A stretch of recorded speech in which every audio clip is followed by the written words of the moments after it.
আসসালামু আলাইকুম সম্মানিত বন্ধুগণ, চলে আসলাম আজকে আবারও কাঁচা বাজারে। ঐতিহ্যবাহী সবার আপনাদের পছন্দের কাঁচা বাজারে, সবার পরিচিত কুমিল্লার সবচেয়ে বড় কাঁচা বাজারে।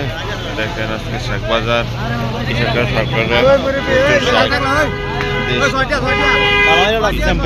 পিওর শাক নিয়ে আসে কৃষকরা। এই যে দেখেন শাক আছে,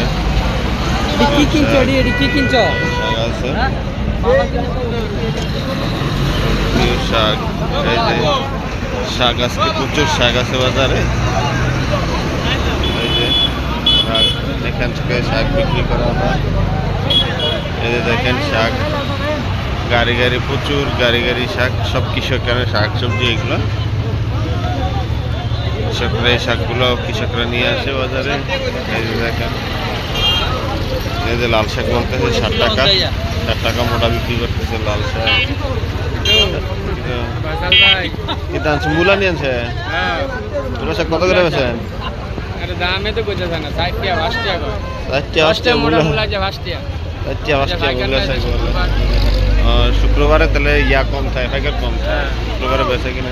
শুক্রবারে তো চাকরি করে তো সবাই ওই মাছ মাংস খায়, শুক্রবারে মাছ মাংস খায়, আর বেউরে তো শাক না, এটা শাকটা কম খায় বুঝলি।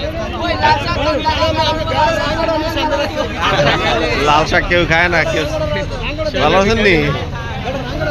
লাল শাক, এই যে শাক প্রচুর বাজার, শাক কেউ শাক কিনতেছে না, সব কৃষকের মাল, তো কৃষকরা খুবই হতাশ।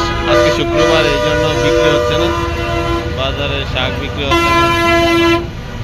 এই যে শাক, মূলা শাক, লাল শাক, কোনো শাকই বিক্রি হচ্ছে না, সব শাকই আছে, সব কৃষকের শাক। দেখেন গাড়ি গাড়ি প্রচুর শাক তুষার বাজার। এই যে শুক্রবার, সেই জন্য পাইকাররা আসছে না, নিচ্ছে না, এই জন্য শাকসবজি এখনো প্রচুর টাকা শাক আসতে থাকে দাম পেয়ে বাজার শাক কম। এই যে শাকের দাম কম কম বাজার, যে কেউ নিতে হবে।